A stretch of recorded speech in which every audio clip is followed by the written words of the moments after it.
Soviet airspace. 20 minutes to drop off. Commencing internal depressurization. Equipment check. Arm main parachute. All right. You ready to go? Drop zone still showing a high pressure mass. Cav okay. Good. We've got high visibility.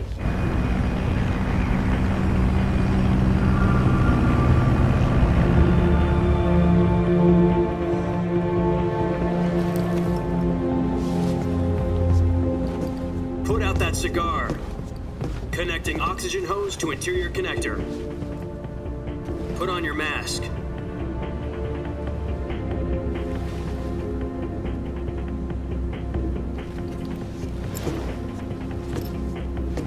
Does this panty waste know what he's doing? Approaching release point. 10 minutes to drop off. Hey, are you deaf? He said put out the cigar and put on your mask.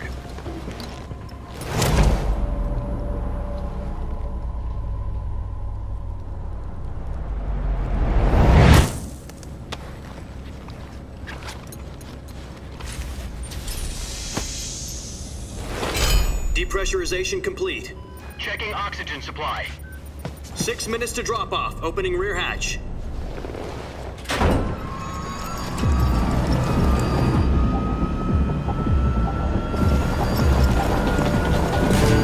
Sunrise.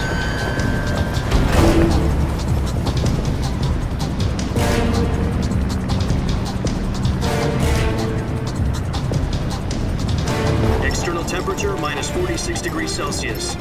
2 minutes to drop off. Stand up. You'll be falling at 130 miles per hour. Try not to get frostbite from the wind chill. 1 minute to drop off. Move to the rear. Activate bailout bottle. This is one for the history books. The world's first halo jump. 10 seconds to drop off. Stand by. Status okay. All green. Prepare for drop-off. Countdown. 5, 4, 3, 2, 1. Spread your wings And fly. God be with you.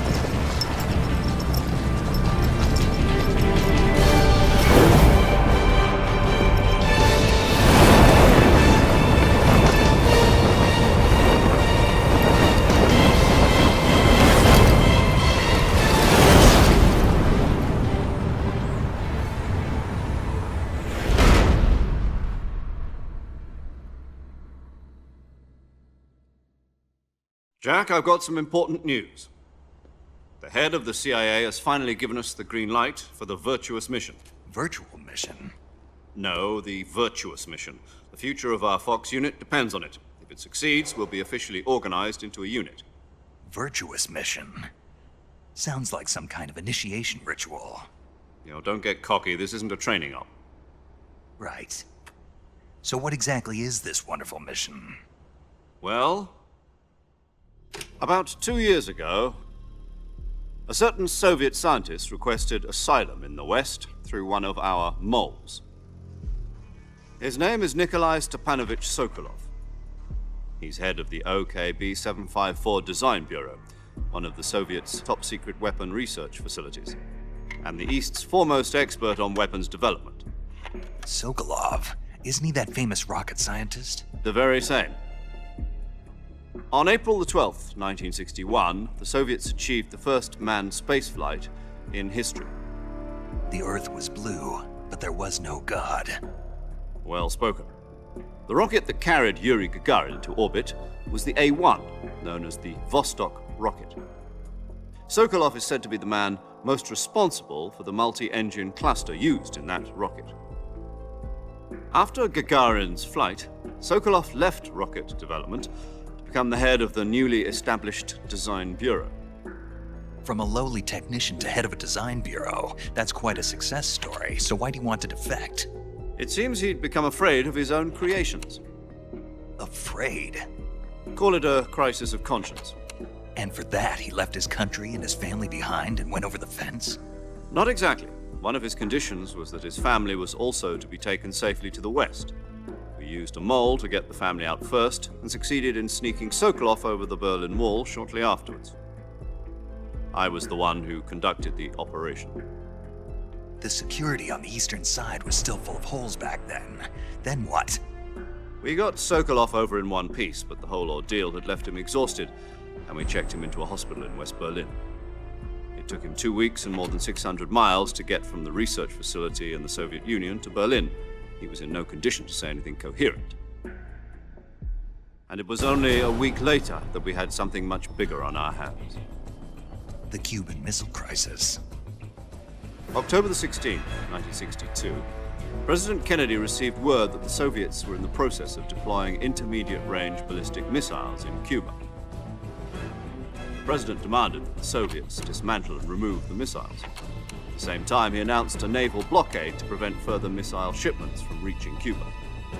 But the Soviets didn't back down, instead placing their armed forces on secondary alert.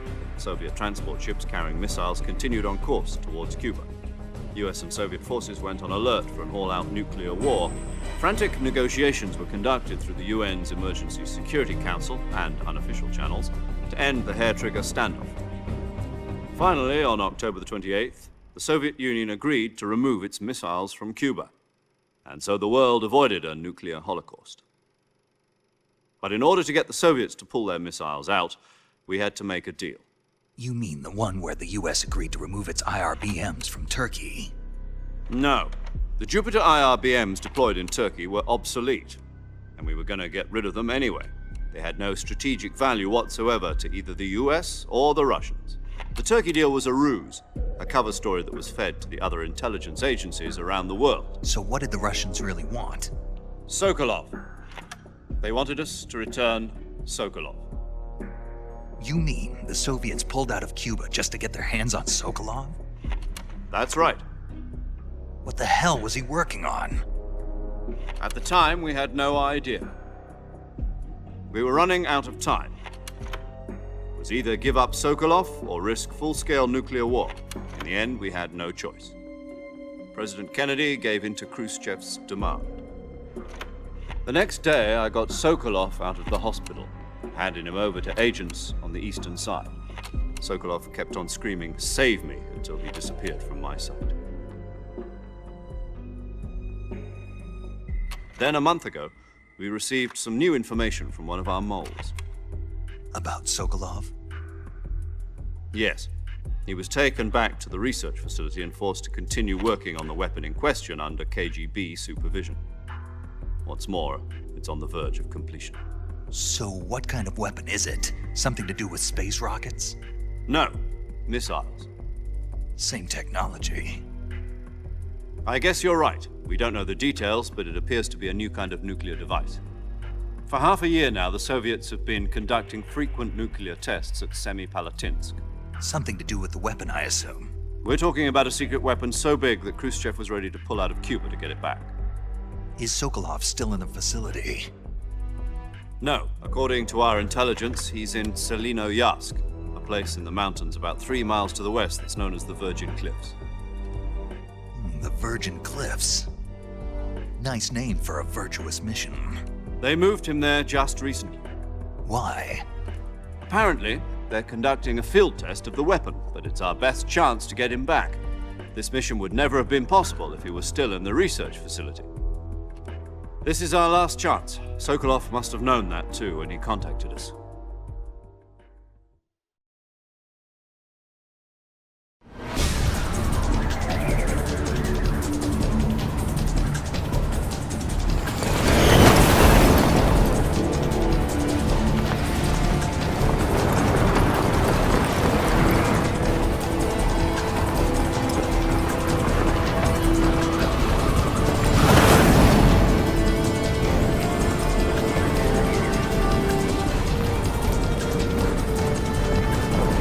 Listen up, Jack.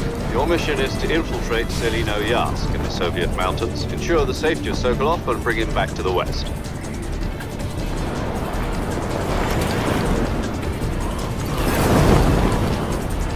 If we don't get Sokolov back before that weapon is complete, we'll be facing a major crisis.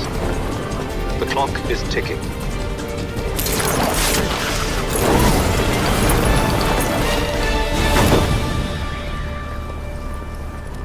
Once we've confirmed the rescue of Sokolov, stand by at the recovery point. A recovery balloon will be dropped at that point. Helium will be pumped into the balloon to inflate it. The process takes about 20 minutes. Once it's complete, the gunship's arm will latch onto the balloon and pull it up. The Fulton surface-to-air recovery system. I'm familiar with the theory. Take it easy. It's been combat proven. Do you think Sokolov is up to it? The shock will be less than during a parachute jump, and the arm can handle up to 500 pounds. So you're planning on going over the border in a single combat Talon? She's equipped with two 6-barrel 20mm Vulcan cannons, as well as two 40mm machine guns. Sounds like she could hold her own against a battalion of tanks. Even with the fuel in the reserve tank, we're facing a 4-hour time limit. If all goes well, it shouldn't take more than a few hours. Home in time for dinner. But if anything goes wrong, you'll be eating dinner, breakfast, and all the rest of your meals in the jungle.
Do you copy?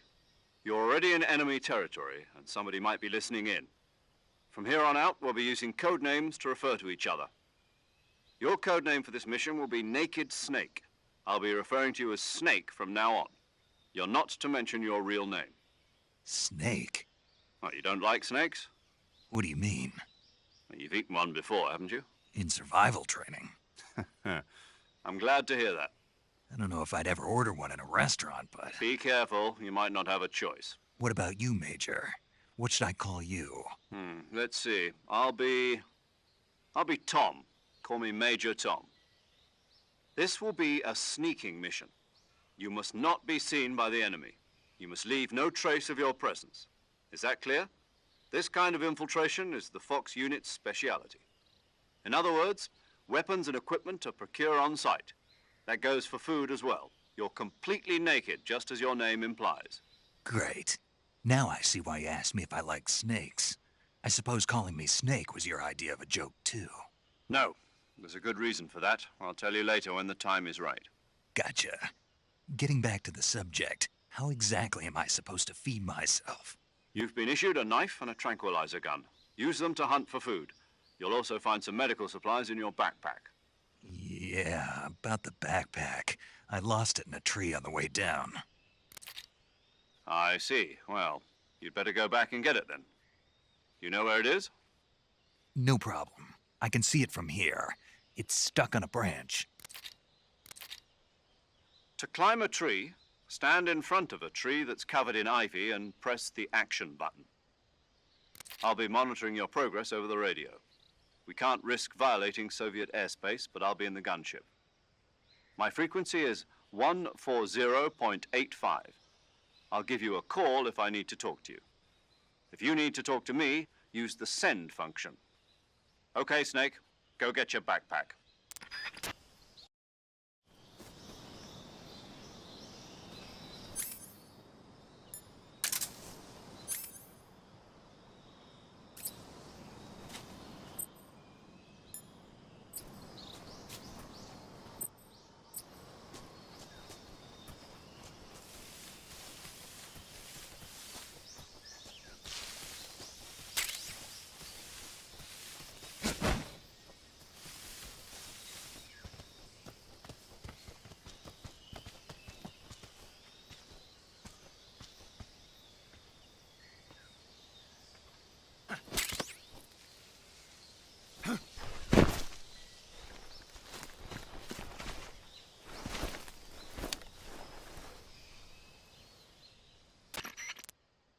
I see you've retrieved your backpack, Snake.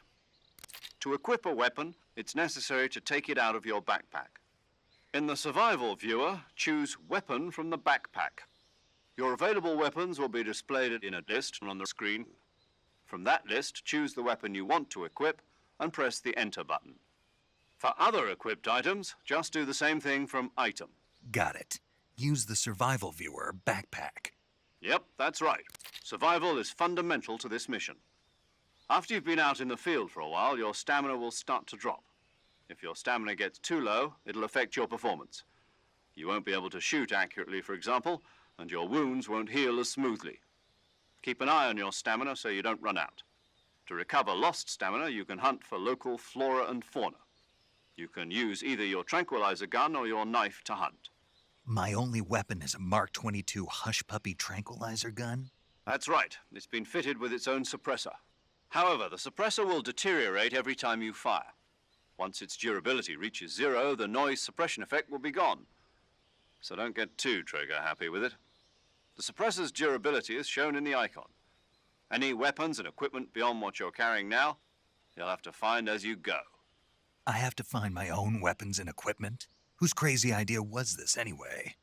Solo covert actions are standard Fox operating procedure.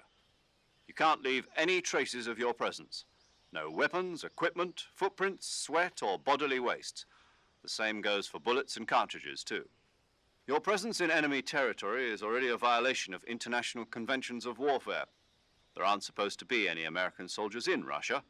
It could spark an international incident.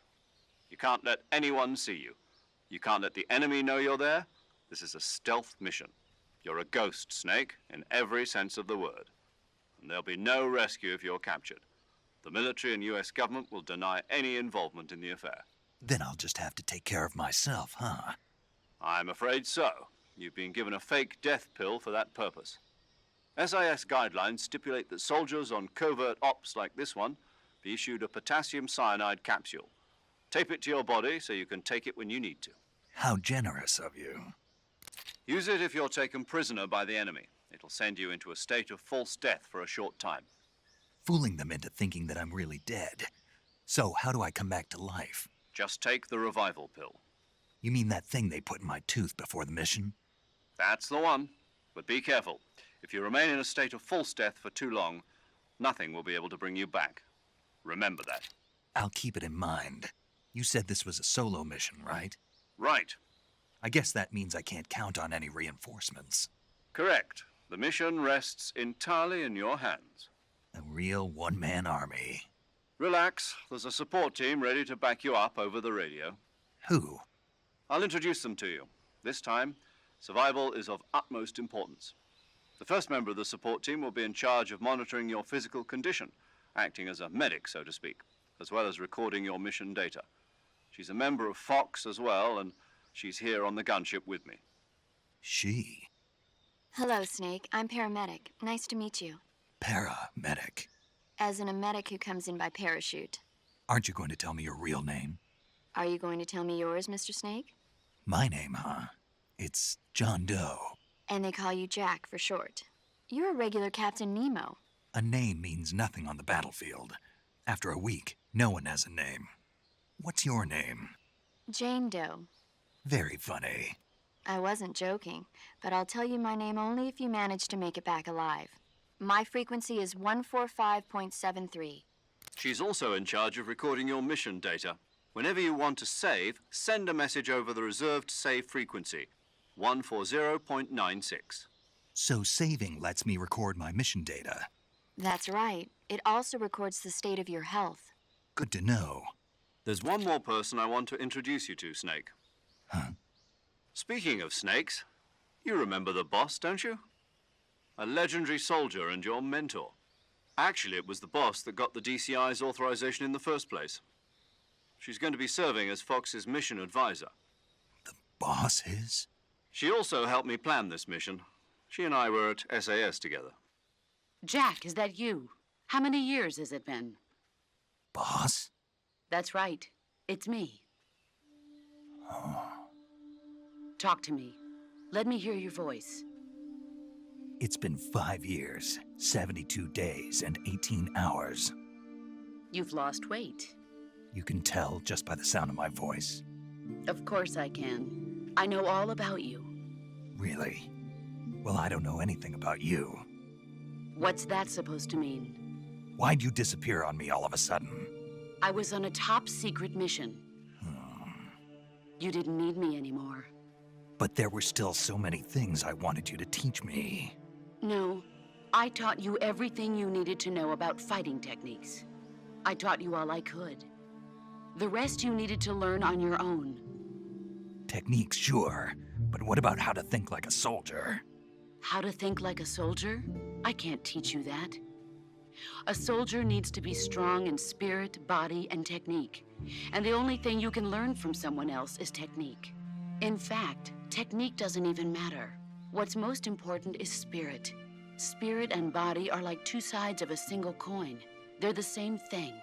I can't teach you how to think. You'll just have to figure it out for yourself. Listen to me, Jack. Just because soldiers are on the same side right now doesn't mean they always will be. Having personal feelings about your comrades is one of the worst sins you can commit. Politics determine who you face on the battlefield. And politics are a living thing. They change along with the times. Yesterday's good might be tomorrow's evil. Is that why you abandoned me? No, it had nothing to do with you. I already told you, Jack. I was on a top-secret mission. A soldier has to follow whatever orders he's given. It's not his place to question why. But you're looking for a reason to fight. You're a natural-born fighter, but you're not quite a soldier. A soldier is a political tool, nothing more. That's doubly true if he's a career soldier. Right and wrong have no place in his mission. He has no enemies and no friends. Only the mission. You follow the orders you're given. That's what being a soldier is. I do whatever I have to get the job done. I don't think about politics. That's not the same thing.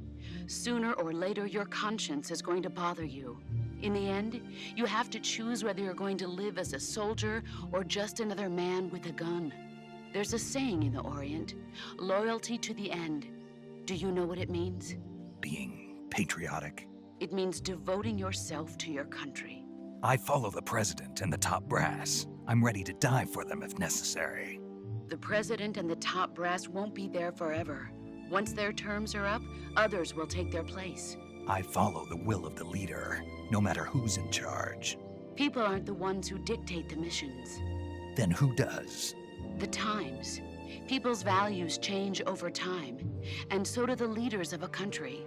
So there's no such thing as an enemy in absolute terms. The enemies we fight are only enemies in relative terms, constantly changing with the times. As long as we have loyalty to the end, there's no point in believing in anything, even in those we love. And that's the way a soldier's supposed to think? The only thing we can believe in with absolute certainty is the mission, Jack. All right, but do me a favor. What is it? Call me Snake. Snake. Oh, right. Your code name is Snake. It suits you well. That's right. The legendary unit that the boss put together during World War II was a snake. The Cobra unit, a group of heroes that brought the war to an end and saved the world. As long as you've got a legendary hero backing you up, you'll be fine. Isn't that right, Snake? Yeah, I can't think of anyone else I'd rather have with me. Oh, and one more thing, boss. Yes? It's good to hear your voice again. Same here. After all, who knows if either of us will make it out alive? Snake, you are always best at urban warfare and infiltrating buildings. But this is the jungle. Survival is going to be key. Those CQC techniques I taught you are sure to come in handy. CQC? Close quarters combat, huh? I've been in the Green Berets for the past few years. I'm probably pretty rusty. Not to worry. I'll be here to help you remember. After all, this is your first actual survival mission. I'll be supporting you over the radio. Where are you, boss? Next to the Major? The boss is communicating with us by radio from aboard a Permit-class submarine in the Arctic Ocean. My frequency is 141.80. Call me if you need my advice on battle techniques. Gotcha. Your mission is to retrieve Dr. Sokolov. Dr. Sokolov is being held in an abandoned factory located to the north of your current position. Avoid heavy combat and don't let anyone see you. Don't forget that this is a stealth mission. Snake, try to remember some of the basics of CQC.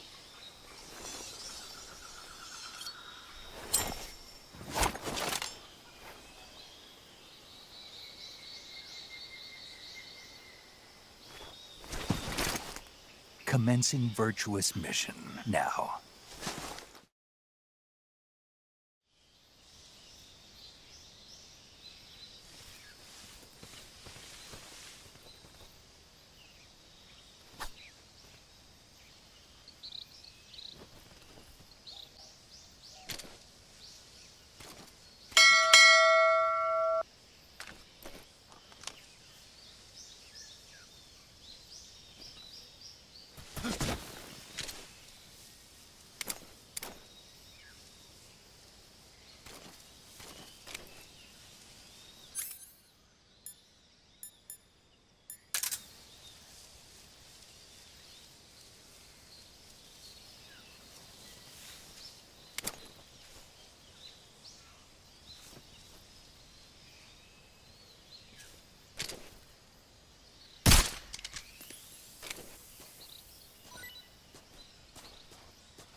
I see you've captured a giant anaconda. The giant anaconda is believed to be the largest snake in the world in terms of weight and diameter. It's not poisonous, but its large size makes it extremely powerful. They say it even eats crocodiles. Its only natural predator is man. And snake. And snake. Got it. So how does it taste? I knew you were going to ask me that. Glad I didn't disappoint you. So, Well, the guide says it tastes all right. Good. I'll have to try some.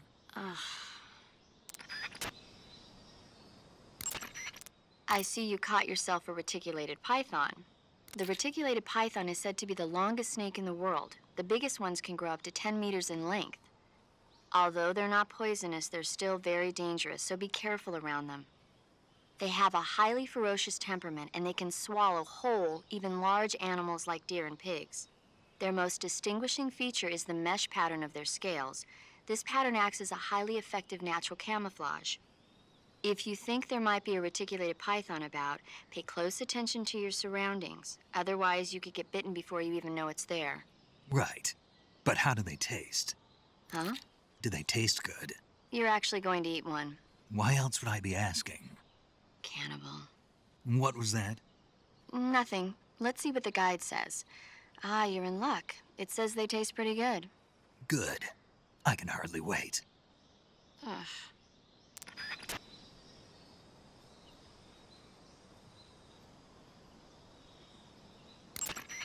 I see you've caught a tree frog. The tree frog is a green frog that's found throughout Asia. It's arboreal, spending most of its time in shrubs and bushes. But the tree frogs that live in that jungle are a lot bigger than ordinary tree frogs.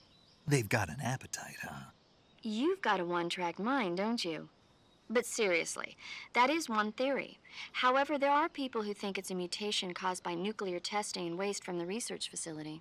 Do you think they're safe to eat? Is that all you ever think about? What else is there? Lots. Like what? Like why a frog would get so big in the first place. Whether it's a temporary phenomenon created by a unique environment, or a permanent mark of evolution, or a product of the toxic waste coming out of the research facility. If it is the waste that's causing it, then it means humans are interfering with the ecosystem. It really makes you think about the changing relationship between... This isn't interesting. Oh, fine. Be that way. So, how about it? You mean, is it edible? Yeah, Well, I guess it's probably okay. probably. I don't know. The guide doesn't say anything. Pretty useless guide, if you ask me. Well, try one for dinner and you can help improve it. I see you found some Russian oyster mushrooms. The Russian oyster mushroom is an edible variety that belongs to the shimeji family. It's known to be particularly rich in vitamin B1 and niacin. Apparently, it's usually found growing on tree stumps and hollow logs, so look there if you want to eat some.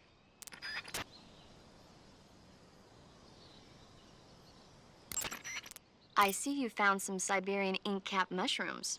The Siberian inkcap is a mushroom from the inkcap family. Its life cycle is transitory. As soon as the spores mature, the cap starts to turn black, liquefy, and melt away. And that's why they call it an ink cap? That's right. It doesn't really turn to liquid, but you get the idea. In its immature state, before it melts away, it's valued as a source of food. Just be sure not to eat them while you're drinking alcohol. Why's that?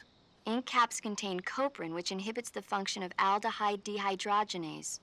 This prevents the body from breaking down alcohol, causing a buildup of acetaldehyde. Meaning? Meaning it will give you the hangover from hell. Oh, wait a minute. What? You think I'd drink alcohol in the middle of a mission? Wouldn't you? Hell no. Well, I'm knocking a shot back now. What? Just teasing you. Oh, come on. Where's your sense of humor? I need a drink.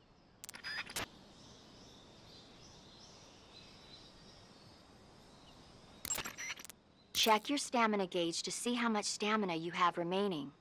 It shows, as the name suggests, your remaining stamina. As you consume stamina, your natural life regeneration is slowed and your hands shake more.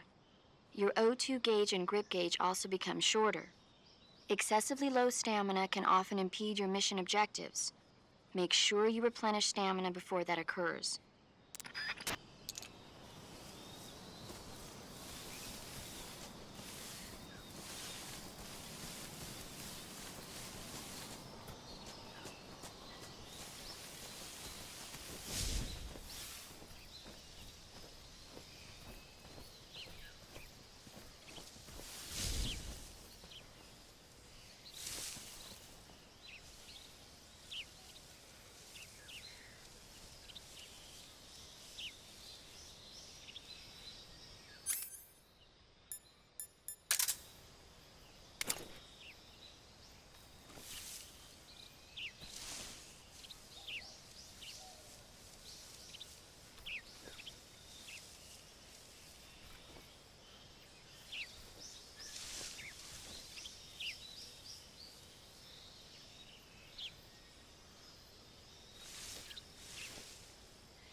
Disgusting.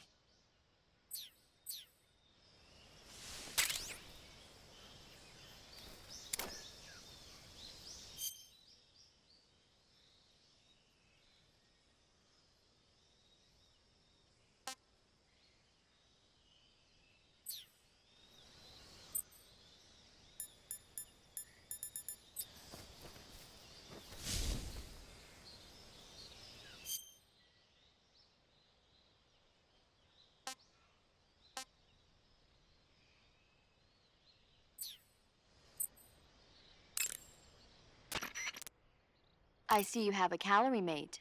Calorie mate. The thing you're holding now? Oh, the little block that looks like a cookie? Try it, it's pretty good. Okay.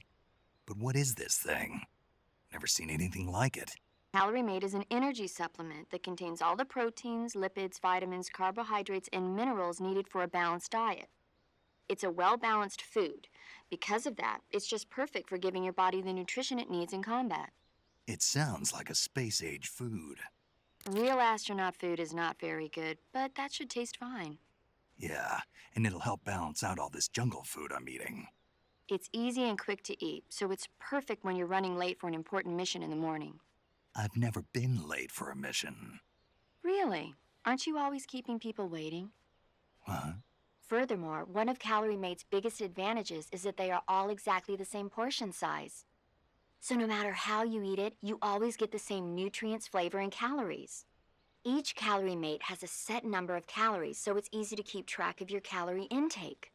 All of the geisha girls in Japan use Calorie Mate for watching their calories. I see. You seem to know a lot about Japan, don't you? Yes, I love Japan. I see you've captured a magpie. Magpies are members of the crow family. They're distinguishable by their beautiful dark blue and white bodies and their long tails. Their favorite food is insects, but they'll also eat small fish, acorns, and fruit. They're omnivores, which means... They'll eat anything. Right, just like you, huh? Okay.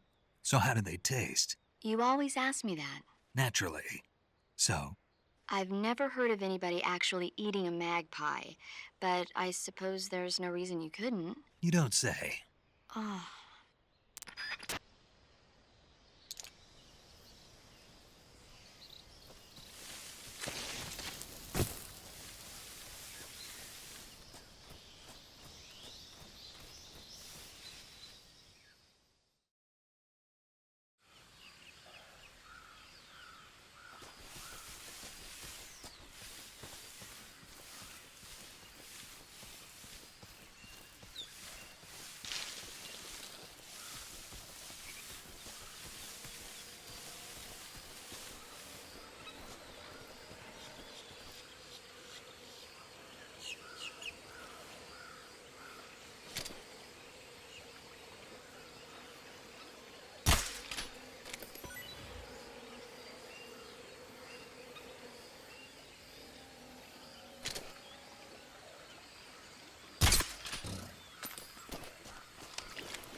Major, I've spotted 2 enemy soldiers.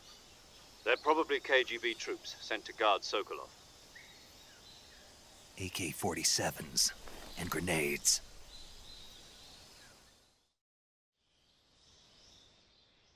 Snake, your presence in Soviet territory is already a violation of international law. We can't let the Kremlin find out that the CIA and the American government are involved. Contact with the enemy is strictly prohibited. Don't engage them in battle either. This is a stealth mission. Got that? The Major is right. The point of this mission is to sneak through the jungle without being seen. The success of the mission depends on how well you use your camouflage. Change your camouflage by selecting Camouflage from the Survival Viewer. The Uniform option lets you pick your uniform, while the Face option lets you change your face paint. Choosing camouflage that blends in with your surroundings will help you conceal yourself more effectively. Also, don't forget that anything that moves will stand out in the jungle. If you just stand up and run around like an idiot, you're bound to be spotted. But if you crawl instead, you should be able to sneak by without being noticed. You can see how effective your camouflage is by looking at the Camo Index. The Camo Index shows how well your current camouflage blends in with the surrounding area. The higher the value, the harder you are to spot, and vice versa. The key is to make yourself one with nature. Keep that in mind as you go along, okay?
The enemy is close by.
Gross.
Saving the game, Snake?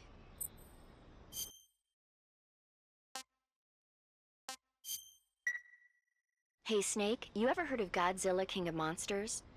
No, what is it? It's a movie. You haven't seen it? Nope. It's about this monster called Godzilla, who grows to an enormous size in a nuclear test and goes on a rampage in Tokyo. Nuclear test, huh? Then the Marshall Islands must be crawling with giant monsters right about now. It's just make-believe. Maybe that's why my pants have been so tight lately. Snake, it's a movie, not a report out of Los Alamos. I know. So then what happened? Godzilla is immune to all weapons, and humanity has no way to stop the monster. Dr. Shirazawa develops a new type of weapon, but meanwhile Godzilla is getting closer and closer to Tokyo, obliterating everything in his path. It was originally a Japanese movie, but they made an American version too. I recommend seeing the original Japanese one if you ever get the chance. It's mostly mindless fun, but it's also got a serious anti-nuke message as well. Where can I see the original? You'll just have to go to Japan. Really? That's too bad. If you wait 40 years, you might be able to see it in America too. It might even win awards all across the globe in 60 years. Why's that? 2024 will be Godzilla's 70th birthday. You think they're still going to be making Godzilla movies then? Of course. Everybody loves Godzilla. You sure know a lot about movies. I don't suppose you're the movie-watching type, are you? Not really. Okay, then I'll tell you everything I know.